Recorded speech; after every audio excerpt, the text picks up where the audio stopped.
गुरु का नाम लिया और लोगों की तो एकदम मस्तक गर्म हो जाता है। अरे भाई सोचो, मैं कोई तुमसे रुपया पैसा नहीं मांग, मुझे तुमसे कुछ नहीं चाहिए, मैं सिर्फ चाहती हूँ कि तुम अपनी संपदा को पाओ।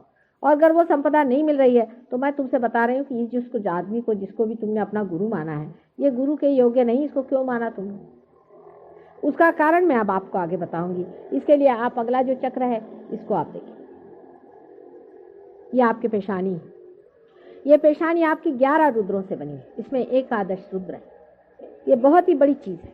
मनुष्य की पेशानी बड़ी जबरदस्त है, 11 रुद्रों से, माने 11 बड़े भारी चक्र इसके अंदर। लेकिन इस 11 चक्रों का जो बीचों बीच चक्र, मतलब 10 चक्र तो चारों तरफ और बीच में जो चक्र है, ये चक्र देखिए सूर्य की तरह है, और ये सूर्य चक्र है। और इस चक्र में श्री गणेश स्वयं अवतरित हुए हैं और संसार में आए हैं, जो कि क्राइस्ट है खुद। क्राइस्ट जो है ये ब्रह्म है, ब्रह्म के स्वरूप है, इसीलिए उनका शरीर भी उन्होंने ब्रह्म स्वरूप ही रखा है। एक स्पेशल समझ लीजिए एक जीव बनाया गया था, जिसको आप अगर देवी भागवत पढ़ें, हालांकि आप लोग कभी पढ़ते नहीं, मार्कंडेय पुराण पढ़ें, उसमें सब में उनको बताया हुआ है। उनका नाम था महाविष्णु। इनके पिता स्वयं साक्षात श्री कृष्ण विराट थे। जो बार बार ये फादर की बात करते हैं वो श्री कृष्ण थे। अब ईसाई सुनेंगे तो मुझे मारने को दौड़ेंगे, लेकिन इंग्लैंड में ऐसा नहीं होता, अब वो समझ गए। वो जो बार बार अपने फादर की बात करते हैं, इस तरह से उनकी जो दोनों उंगलियां हैं, एक देखिए विशुद्धि चक्र की उंगली है और नाभि चक्र की, नाभि में विष्णु जी हैं और इस पर कृष्ण जी। हमेशा उनकी 2 उंगलियां रहती हैं, कृष्ण की सिर्फ, उसके सिवा वो कुछ नहीं जानते संसार अपने पिता के सिवा। और अगर आप देवी भागवत पढ़े, उसमें महाविष्णु का वर्णन पढ़े, तो बिल्कुल तंतो तंत इनसे मिलता है कि श्री कृष्ण ने स्वयं ही उनको अपने से ऊंचे स्थान पर बिठाया और अपने बाद उनका जन्म किया है और उनसे कहा है कि जो जो मुझे लोग अर्घ देंगे, जो कुछ भी मैं पाऊंगा, उसका 16वां हिस्सा तुम्हें हमेशा मिलता रहेगा और तुम सारे समस्त संसार के आधार स्वरूप रहोगे और तुम साक्षात ब्रह्म में ही रहोगे। इसलिए तुम्हारा शरीर कभी नष्ट नहीं होगा, क्योंकि कृष्ण ने कहा था कि नैनम छिदन्ति शस्त्राणि नैनम दहति पावका। ये जो आत्मा है और जो चैतन्य है, ये किसी तरह से नहीं मिटता है, चाहे कुछ भी हो जाए, ये मिट नहीं सकता। ये सिद्ध करने के लिए ही क्राइस्ट का जन्म संसार में हो। अब क्राइस्ट नाम पर भी आप अगर ध्यान दें तो ये भी नाम ख्रिस्त है, और ख्रिस्त शब्द जो है ये कृष्ण से आया, क्योंकि कृष्ण का बेटा था इसलिए बाप का नाम चलाना था, इसलिए उसका नाम ख्रिस्त है। लेकिन उसका नाम जीसस भी जो है वो राधा जी का लड़का होने की वजह से राधा जी ने सोचा कि आज तक यशोदा जी का कभी भी कहीं नाम नहीं आया, इसलिए ने यशोदा माने जीसस, जैसे कि हम कहते हैं जसोदा, येसु कहते हैं हमारे यहाँ। अगर जसोदा किसी का नाम हो तो उसको जस्सू कहते हैं, और यशोदा को येसु कहते हैं। तो बहुत से लोग जैसे मराठी में ईसा मसीह को येशु कहते हैं और जसोदा को जेसु कहते हैं। अब ये ईसाई लोग इस बात को कभी नहीं मानने वाले, और आप लोग भी बड़ा मुश्किल है, क्योंकि ईसाई लोग अलग हैं, हम लोग अलग हैं, ये सब एक ही बट्टे के। ईसा मसीह ने खुद अपने इसमें कहा हुआ है कि those who are not against me are with.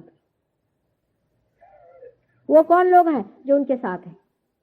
वो तो बेचारे 3 साल रहे दुनिया में, समझ लीजिए, क्योंकि 12 साल की उम्र में तो कश्मीर चले आए, उसके बाद जब वापस गए तो 3 साल जीवित रहे, उसमें सबने उनकी हालत खराब कर दी। 3 साल के अंदर उनको क्रूसीफाई कर दी। वो पूरी बात कहाँ से कर पाते, तो भी उन्होंने कहा कि I will appear before you like tongues of flames. ये टंग्स ऑफ फ्लेम्स जो है बिल्कुल कुंडलिनी टंग्स ऑफ फ्लेम जैसी दिखती है। कुंडलिनी की जो चक्र है वो टंग्स ऑफ फ्लेम जैसे ऐसे ऐसे जीवित, जैसे कोई फ्लेम्स हो, उस तरह से होती। खासकर सहस्त्रार बहुत सुंदर है। सहस्त्रार में अनेक रंगों की फ्लेम्स हैं, और जो बीच की है वो बिल्कुल ही स्फटिक जैसी, बिल्कुल ही ट्रांसपेरेंट है, और बाहर से वो सब ऑरेंज और नीली इस तरह की होते होते स्फटिक कलर में आ जाती,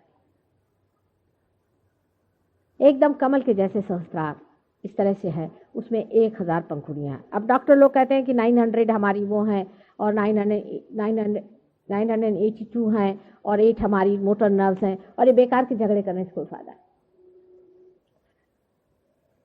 उनको खुद सहस्त्रार को कभी देखना चाहिए, पर आप लोगों को कुछ भी नहीं दिखाई देगा, क्योंकि आपको मैंने बिल्कुल बीचों बीच से अति सूक्ष्म में निकाल करके वहां पहुंचा दिया, इसलिए आपने कुछ भी नहीं देखा। यही बुद्ध के साथ हुआ था, इसलिए बुद्ध ईश्वर में विश्वास नहीं करते, क्योंकि उनके पास माँ नहीं आई थी बताने के लिए कि बेटे ये माँ की वजह से हुआ। अकस्मात एक दिन थक के वो लेटे हुए थे, तब सहयोग से ही वो पार हुए, और कुंडलिनी बिल्कुल अंदर से गुजर के बाहर चली गई। जब आप किसी चीज के अंदर से गुजरते हैं तो बाहर की कोई भी चीज नहीं दिखाई देती, और इसीलिए आपको कोई भी चीज़ दिखाई नहीं देती है। अगर कोई चीज़ दिखाई दे तो सोचना कि आप बाहर आ गए। कोई चीज़ दिखाई नहीं देना चाहिए आपको। जब आप अंदर से जाए तो सिवाय शांति के और निर्विचारिता के कोई भी चीज़ आपको नहीं दिखाई देनी चाहिए। ये सहयोग की पहचान है। ऐसे तो बहुत से लोग कहते हैं चलो तुम्हारे घुमा देते हैं आज्ञा चक्र। परसों किसी ने कहा था कि ये तीसरा नयन जो है उसको वो क्या होता है। यही आज्ञा चक्र है जो कि हमारे बीचों बीच है। ऑप्टिक थैलेमस, जहाँ पर हमारी ऑप्टिक नर्व जो आंखों की नर्व हैं जहाँ पे बीच में मिलती है, वहाँ अति सूक्ष्म ऐसा है। और उसकी यह खिड़की है जो बाहर है, जहाँ मेरा सिंदूर लगा हुआ है, ये उसकी खिड़की है। अब जब आप इसको उल्टा घुमा देते हैं तब शॉर्ट सर्किट हो जाता है। वो भी मैं आपको बाद में बताने वाली हूँ कि वो किस तरह से शॉर्ट सर्किट होता है और आप चीज़ क्या देखते हैं। इस चक्र पे सबसे बड़ा आयुध जो कि नीचे में गणेश जी का स्वस्तिक था, वही ऊपर में क्रॉस हो गया। लेकिन क्राइस्ट का क्रूसिफिक्शन जो है ये उसका मैसेज नहीं है। उसका मैसेज उसका रिजरेक्शन है। क्योंकि जिस तरह से कृष्ण ने कहा था कि ये शरीर मर सकता है लेकिन ब्रह्म तत्व नहीं मर सकता, तो जो ब्रह्म तत्व का शरीर था वो सशरीर उठ करके संसार से चला गया। ये प्रूफ है उनके फादर की वचनों का कि ये तत्व नष्ट नहीं हो सकता। अब आपको आश्चर्य होगा कि यहाँ का मंत्र जो है वो अल्लाह अकबर है, विशुद्धि चक्र।